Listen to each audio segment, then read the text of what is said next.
Oh, no. Oh, here we go. Oh, oh, oh. Ah!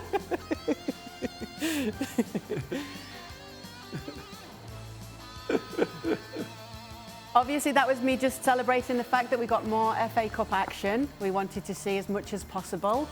And, yeah, happy to see it go into extra time and penalties. But well, unfortunately for you, I've just been told that whoever Middlesbrough draw, you are officially now off all Middlesbrough games. It's been a company decision has been made at executive level that you are to no longer do any Middlesbrough games. I did tell Breaking you. news. I did tell you before the game. The last time they met Manchester United in cup competition, it was a League Cup. It did go to penalties, and Middlesbrough did win. I made a silly bet that time, though I didn't this time around. I ended up running into the North Sea on Boxing Day for charity. Made sure not to make any bets this time around. Nedum was at the game. He managed to hide away and not upset any of the Manchester United fans. You're going to have to sneak out after that result, Nedum. Talk to us about everything you saw. No, they're all gone now. They're all gone. Lots of red seats. It was strange. After that first half, I thought United are just going to be cruising, especially in the second. But for some reason, it just wasn't there. They didn't seem to play in the same sort of style, and for Borough, they were encouraged. And as Craig's been alluding to, there, it wasn't as if United didn't have chances. But as time was passing, you think, well, is this going to be Middlesbrough's day? And United, they weren't playing in the same sort of style. The crowd were getting a bit more anxious, and then more and more times passing. And for those Borough players, as you looked at them, they were enjoying it. They were enjoying the second half. They enjoyed extra time. As the penalties were being taken, like a guy's about to walk past me, or Sol Bamba, like he's enjoying his penalty. Lee Peltier enjoying theirs. Like it was a great moment for them. And you could argue about whether they deserved it, because it would depend whether you support United or you support Borough. But it was a great FA Cup tie. And also I need to mention, it was a shame to see like Elanga miss that penalty and for it to cost United. But credit to Manchester United, because as he was walking off the field, there were thousands of fans in the corner who were singing his name. And I thought that was very touching, given the last year and so that we've had. And hopefully, it's something that doesn't affect him long term, because it's a big prospect for them. But overall, the blue undercover at Old Trafford survived and got to see your mighty Borough win the game. Happy days. It's nice of Nedum to mention that and to see that happened. It's not going to come down to Elanga's missed penalty, though, is it? No. And it's the same as the English boys, the young boys for England that missed the penalties in the Euros. Only an absolute idiot will get on a player's back for missing a penalty, particularly youngsters. So. But what does it mean, this result? But just for the young boy himself, most of us have been in a situation where not so much a penalty missing a shootout, but we've made a mistake or we've done something.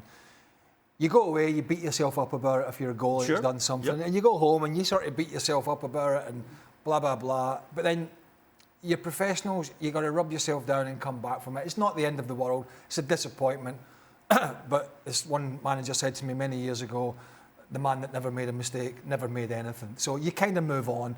And I think I was more interested with Nedum saying the crowd reaction to the players as the game was going on, as the frustration was sort of boiling over. And I think that's a kind of encapsulates United's whole year, whole season, is that it has been frustrating and that the crowd are always looking for a little bit more. And just when they think they're going to get it, it sort of falls flat on its face again. Like it looked as if it was going to be a home run after 45 minutes. And then it's all gone sort of pear-shaped. That kind of sums United up. But if you don't put these teams away, then you always run the risk. But, fair play to Middlesbrough. As I said to you at half-time, I've seen Premier League teams that have spent 100 million more come and not even put up a fight to some of these Premier League teams. At least Middlesbrough came and said, all right, if you beat us 4 or 5-0, fine, but we're going to come and have a go, and we'll see what happens. Can you bring it down to the fact that definitely on one side it really is a happy camp, and on the other side there's all sorts going on behind the scenes, Kasey? Well, and I think there was moments in the last 4 to 6 weeks you were kind of seeing maybe some of the performance from Manchester United get better, maybe a little bit more consistent. Maybe had they turned the corner and then you lose to a championship team at home and you have the conversations where, Rangnick's he's talking about a player and that player saying, no, that's not what was said. And obviously that doesn't help the current situation at Man U. The fact of the matter is they're still in 4th place. They still have a chance for qualifying for Champions League, but there's a lot of things behind the scenes at that club that still looks like it needs to be cleaned up.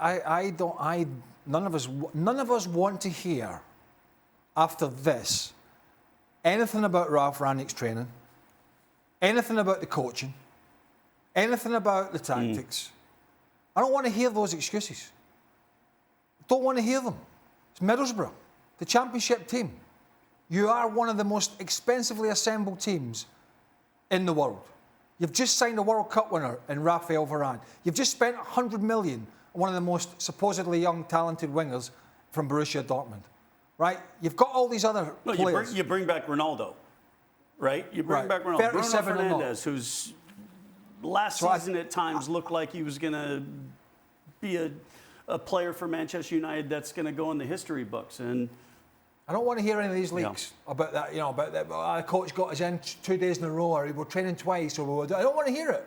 And I tell you the other problem: you had a potential match winner, and but he's bringing on, with all respect, Juan Mata, who's been a great player, but not recently. And you've got Jesse Lingard, a match winner. He's saying he didn't want to play. He's saying he was available. This doesn't look good when you're going out the FA Cup to a team who are on an absolute button of a budget compared to you at your home ground with all these star players. You've got all these problems, and you've got a player sitting at home who could change a game. The stories are different amongst all the other issues that are going on. It just does not paint. And I don't for 1 second believe Ralf Rangnick, even for a millisecond, thought when he walked in it was as big a mess behind the scenes that it's turned out to be. Thanks so much for watching ESPN on YouTube. And for more sports highlights and analysis, be sure to download the ESPN app. And for premium content and live streaming, subscribe to ESPN Plus.